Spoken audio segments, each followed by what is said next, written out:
أعوذ بالله من الشيطان الرجيم بسم الله الرحمن الرحيم الله نور السماوات والأرض مثل نوره كمشكاة فيها مصباح المصباح في زجاجة الزجاجة كأنها كوكب دري يوقد من شجرة مباركة زيتونة لا شرقية ولا غربية يكاد زيتها يضيء ولو لم تمسسه نار نور على نور يهدي الله لنوره من يشاء ويضرب الله الأمثال للناس والله بكل شيء عليم في بيوت أذن الله أن ترفع ويذكر فيها اسمه يسبح له فيها بالغدو والآصال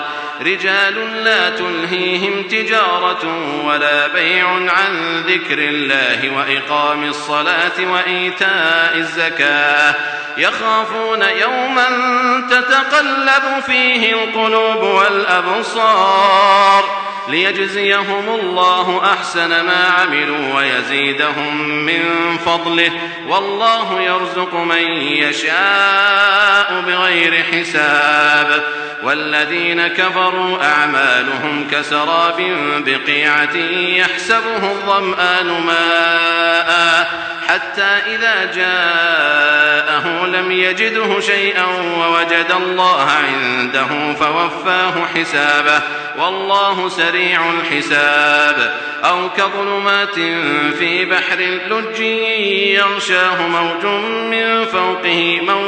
من فوقه سحاب ظلمات بعضها فوق بعض إذا أخرج يده لم يكد يراها ومن لم يجعل الله له نورا فما له من نور صدق الله العظيم.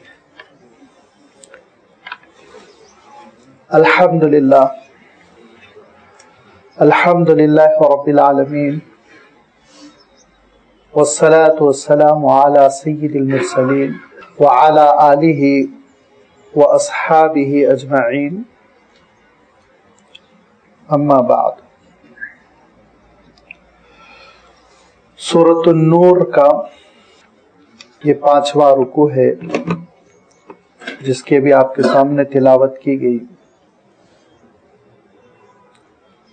اس 5ویں رکوع کی 5 آیتیں ہیں جن کا سلسلہ آیت نمبر 35 سے شروع ہو کر 40 پر ختم ہو رہا ہے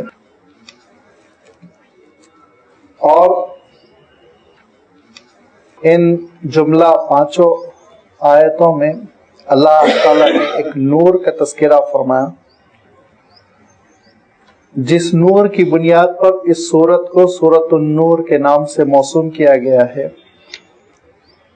وہ نور کیا ہے اور اس نور کی حقیقت کیا ہے انشاءاللہ ابھی آپ کے سامنے اس کی تشریح آ جائے گی. لیکن اس سے پہلے میں یہ بتا دوں کہ اس نور کا تذکرہ یہاں اللہ تعالی نے جو خاص سیاق میں فرمایا تو وہ سیاق کیا ہے، بیک گراؤنڈ کیا ہے، پچھلی آیتیں کیا ہے جن میں اللہ تعالیٰ نے کون سے ایسے احکام ارشاد فرمائے جس کی وجہ سے نور کے تذکرے کے لیے ماحول سازگار ہو گیا، اس کو آپ ذہن میں ایک بار تازہ کر لیں کہ پچھلی جو 44 آیتیں گزر چکی ہیں ان پوری آیتوں میں اللہ تعالیٰ نے بے حیائی کے انسداد کا تذکرہ فرمایا، یعنی سوسائٹی میں بے حیائی نہ ہو. اور بے حیائی کا لفظ فواحش کے ترجمے میں کر رہا ہوں جس کا مفہوم نچلے درجے کی بے حیائی سے لے کر آخری درجے کی بے حیائی تک ہے. وہ آخری درجے کی بے حیائی جس کو عرف عام میں زنا سے تعبیر کیا جاتا ہے.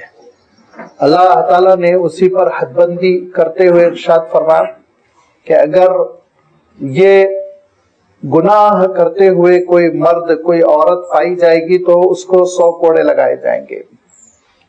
یہ حکم نازل فرمایا، اور حضور اکرم صلی اللہ علیہ وسلم نے اس میں یہ شرط لگا دی کہ اگر وہ شادی شدہ ہوں گے تو ان کو سنسار بھی کر دیا جائے گا۔ پھر اس کے ساتھ ساتھ اللہ تعالیٰ نے اس جرم کی سنگینی کا اندازہ کرنے کے لیے یہ بات بھی ارشاد فرما دی کہ کوئی کسی پر بیٹھے بٹھائے اگر الزام بھی لگا دے تو 80 کوڑے لگیں گے، تا وقت کے ثبوت پیش کرنا ہوگا۔ حد زنا، حد قذف، یہ دونوں کے تذکرے کے بعد ایک تیسری چیز اللہ تعالیٰ نے ارشاد فرمائی کہ لوگ بیٹھے بٹھائے کسی شریف زادی پر اگر یہ الزام لگاتے ہیں تو یہ بہت بڑا گناہ ہے، اور یہ اگر گھر میں حادثہ پیش آ جائے، خود میاں بیوی کے درمیان اختلاف ہو جائے، تو لازمی بات ہے وہاں ثبوت مانگا جائے اور 80 کوڑے لگائے جائے ثبوت نہ ملنے کی شکل میں، تو یہ مسئلہ ہو جائے گا، گھروں میں بڑا اختلاف ہو جائے گا۔ اسی لیے اللہ تعالیٰ نے لعان کا حکم نازل فرمایا۔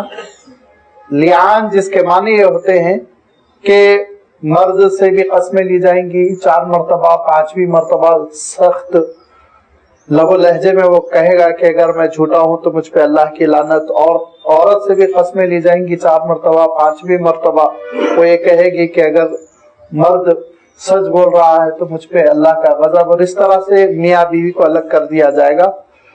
جب یہ تینوں چیزوں کا تذکرہ ہو گیا تو مدینہ منورہ میں جو ایک حادثہ ہوا تھا اور منافقین نے اور یہودیوں کی شہ پر بالخصوص اس میں عبداللہ ابن ابی ابن سلول جس کو والذی تولی کبرہ ارشاد فرمایا اللہ تعالیٰ نے، جو اس مہم کا سرغنہ تھا، اس واقعے کا تذکرہ فرمایا، اور اس واقعے کو واقعہ افک کہتے ہیں، یعنی حضرت عائشہ رضی اللہ تعالیٰ عنہ پر تہمت لگانے کی جو غلط اور ناکام کوشش کی گئی تھی، ان کا تذکرہ، ان کا حشر، اور پھر حضرت عائشہ رضی اللہ تعالیٰ عنہ کی قدر و منزلت، یہ 10 آیتوں میں اللہ تعالیٰ نے بیان فرمائی، اور اس کے بعد ارشاد فرمایا تمہاری سوسائٹی اتنی پیاری سوسائٹی ہو اور تمہارا خاندانی نظام اتنا اچھا ہو کہ یہ ساری بے حیائی کی باتیں پنپ نہ سکیں، لہذا اب تم گھر میں بھی داخل ہونے لگو تو سلام کرو،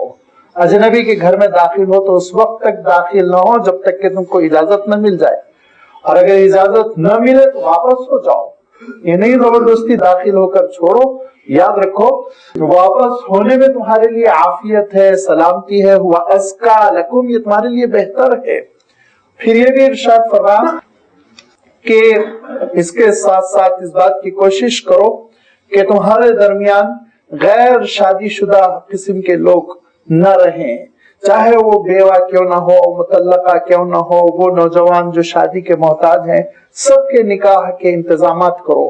ارشاد فرمایا کہ اگر تم تنگدستی سے ڈرتے ہو تو اللہ پہ بھروسہ کرو، وہ بے نیاز کرے گا، وہ غیب کے خزانے کھولے گا، عطا کرے گا، اس پہ توکل کرو، اس پر بھروسہ کرو، اور اس پر بھروسہ کرتے ہوئے تم آپس میں یہ رواج اور یہ ماحول بناؤ کہ ہر ضرورت مند وہ وقت پر نکاح کر لے، تاکہ پھر جب شادی شدہ زندگی لوگ بسر کریں گے تو گناہ کے کام مشکل ہو جائیں گے۔ اللہ تعالیٰ نے ارشاد فرمایا کہ اس سلسلے میں جو لوگ سوسائٹی میں کوتاہی کر رہے ہیں وہ سب اجتماعی طور پر توبہ کریں، اجتماعی طور پر توبہ کریں، توبو الی اللہ جمیعا ایھا المؤمنون۔ یہ مسئلہ انفرادی نہیں ہے، شخصی پرسنل نہیں ہے، یہ مسئلہ پوری امت کا ہے، یہ مسئلہ پوری قوم کا ہے، پوری جماعت کا ہے، لہذا سب مل کے توبہ کرو اور توبہ کر کے اللہ سے رجوع کرو اور اللہ تعالیٰ کا دین رائج کرو، نافذ کرو، اور اللہ تعالیٰ تمہاری سوسائٹی میں جو حیا پیدا کرنا چاہتا ہے، تمہارے دلوں میں جو حیا پیدا کرنا چاہتا ہے، اس کے لیے انتہائی اہم ضروری چیز یہ ہے کہ نگاہوں پر قابو رکھو، چاہے مومن مرد ہوں، چاہے مومن عورتیں ہوں، اے نبی آپ ان سے کہہ دیجئے کہ وہ نگاہوں پر قابو رکھیں، بدنگاہی نہ کریں، ناجائز چیزوں کو نہ دیکھیں، گناہ کے منظر کو نہ دیکھے، بے حیائی کی چیزوں کو نہ دیکھے، نہ مرد عورت کو گھورے نہ عورت مردوں کو گھورے، کیونکہ حضور اکرم صلی اللہ علیہ وسلم نے ارشاد فرمایا نگاہ یہ زہر آلود تیر ہے جو سیدھے قلب پر جا کر لگتا ہے، قلب کو زہریلا کر دیتا ہے، سڑا دیتا ہے، لہذا قلب کو سڑنے سے، تعفن سے بچانے کے لیے نگاہوں پر قابو رکھو۔ حضور اکرم صلی اللہ علیہ وسلم نے یہ تاکید فرمائی کہ اگر نگاہوں سے خطا ہو رہی ہے تو تم قرآن مجید دیکھ کر تلاوت کرو، تاکہ اللہ کے کلام کو دیکھنے کی وجہ سے تمہارے نگاہوں کی یہ بے حیائی اور خطا کاری دور ہوگی، ایک نور پیدا ہوگا۔ اور وہ نور کیا ہے؟ وہ نور ہے اللہ تعالیٰ کا نور، جس کا تذکرہ اللہ تعالیٰ فرما رہا ہے، اللہ نور السماوات والارض، اللہ ہے زمین و آسمان کا نور۔ نور کا لفظ آپ نے بہت سنا ہوگا، لیکن نور کی حقیقت سے ہم میں سے بہت کم لوگ واقف ہوتے ہیں۔ نور، اس کے معنی ہم سمجھتے ہیں روشنی، لیکن یاد رکھیے عربی میں روشنی کے لیے دوسرا لفظ ہے ضوء، یہ لفظ عربی میں روشنی کے لیے آتا ہے۔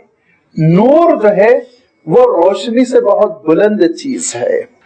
روشنی کیا ہے؟ مثلا روشنی یہ ہے کہ سورج اپنی گیسز کے ساتھ جل رہا ہے اور اس کے جلنے کی وجہ سے ایک روشنی پیدا ہو رہی ہے اور وہ روشنی ہماری زمین تک آ رہی ہے، یہ روشنی ہے۔ ہمارا بلب جلتا ہے اور الیکٹرک پاور کی وجہ سے اس کے اندر کچھ ایسے ری ایکشنز ہوتے ہیں کہ وہ روشنی پیدا کرتا ہے، اور رات کی تاریکی میں بھی ہمارے گھر روشنی مل جاتی ہے ہم کو، یہ روشنی ہے، لائٹ ہے۔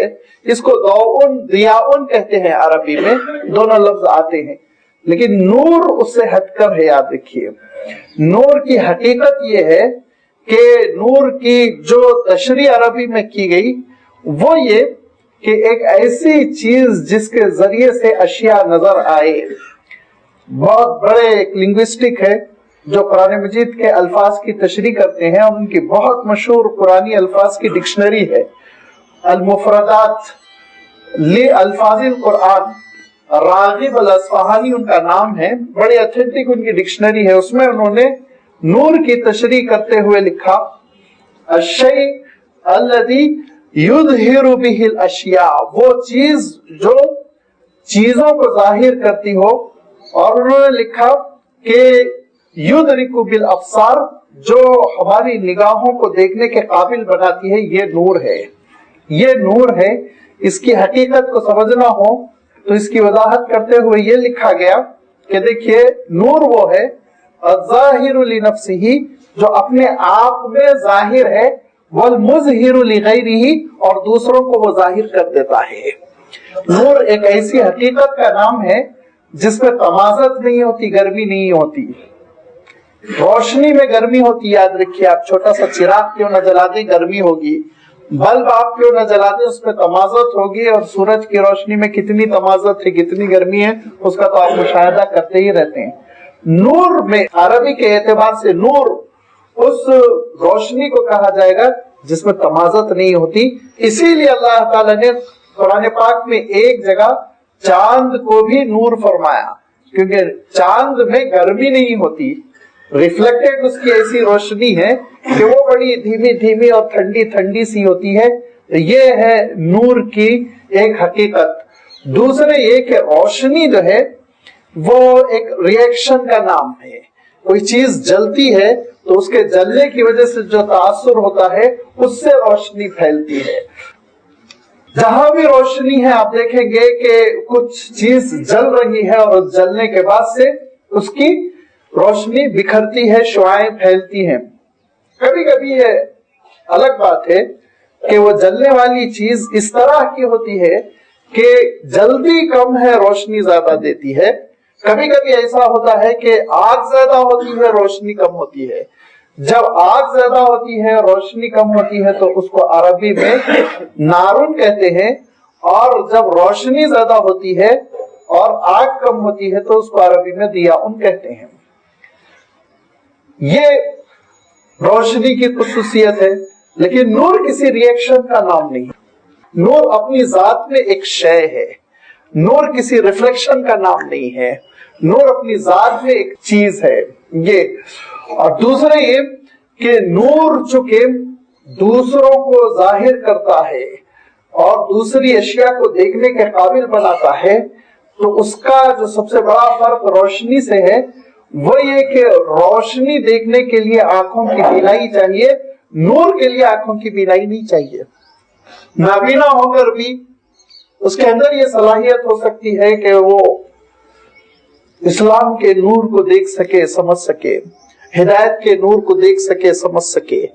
لہذا نور کی یہ وہ خصوصیات ہوتی ہیں جس کی وجہ سے اللہ تعالیٰ نے یہاں پہ لفظ نور ارشاد فرمایا، اور یہ ارشاد فرمایا اللہ نور السماوات والارض، کہ اللہ ہی کی وجہ سے آپ دیکھ رہے ہیں کائنات کی اشیاء کو نظر آ رہی ہے۔ اگر اللہ تعالیٰ کا فضل نہ ہوتا تو پھر یہ کائنات کی اشیاء ہم نہیں دیکھ پاتے، یہ سورج نہیں سلگتا، اور اس سورج سے شعاعیں نہیں بکھرتی، یہ بلب نہیں جلتے، اور بلب کی روشنی ہم کو نہیں ملتی۔ یہ اللہ کی قدرت ہے، یہ اس کی وجود کی وجہ سے ہو رہا ہے، اس کے حکم کی وجہ سے ہو رہا ہے۔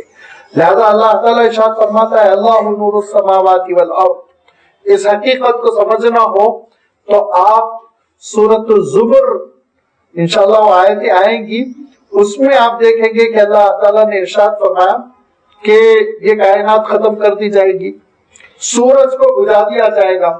یہ جلتی ہوئی گیسز جس کے بارے میں آپ کے سائنسدان گھبراتے رہتے ہیں کہ اتنی مقدار میں جل رہی ہیں تو اتنے سال کے بعد ہو سکتا سورج کی روشنی کم ہو جائے، وہ بیچاروں کو اللہ تعالیٰ کے رب العالمین ہونے کا تو عقیدہ ہے نہیں، ورنہ اللہ تعالیٰ کا جب تک حکم ہوگا انشاءاللہ سورج کی گیسز جلتی رہیں گی، جب اللہ کا حکم ہوگا بجھ جائے گی، وہ قیامت کا وقت ہوگا۔ لہذا اللہ تعالیٰ ارشاد فرماتا ہے اذا الشمس کورت، سورج بے نور ہو جائیں گے، اور اس کے بعد سے ایک سیاہی اور تاریکی چھا جائے گی۔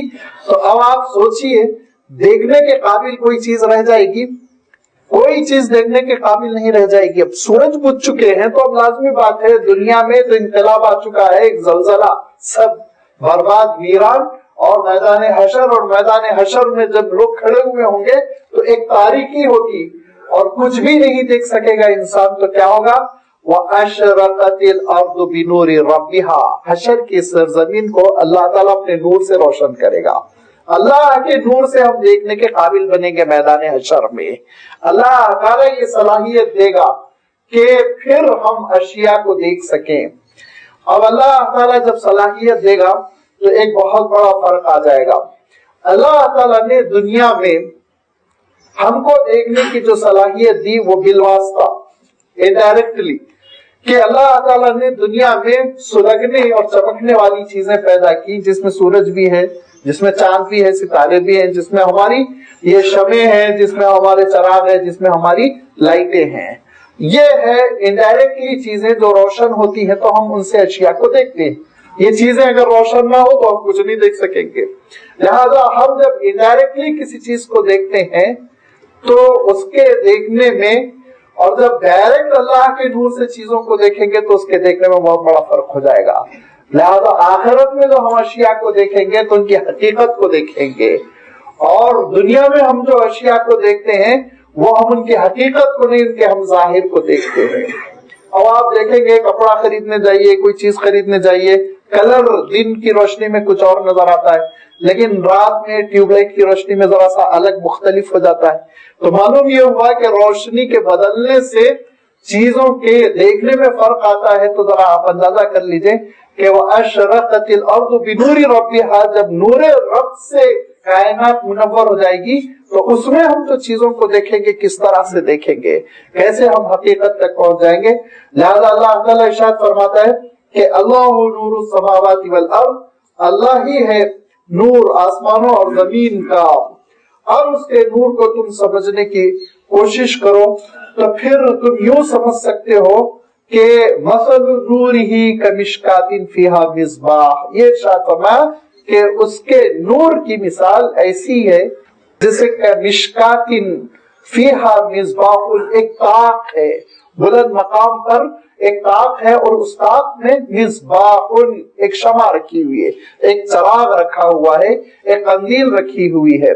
المصباح فی زجاجۃ، اور وہ قندیل بہت صاف ستھرے، صاف و شفاف گلاس میں یعنی شیشے میں رکھی ہوئی ہے، چاروں طرف سے شیشہ گھیرا ہوا ہے۔ الزجاجۃ کأنہا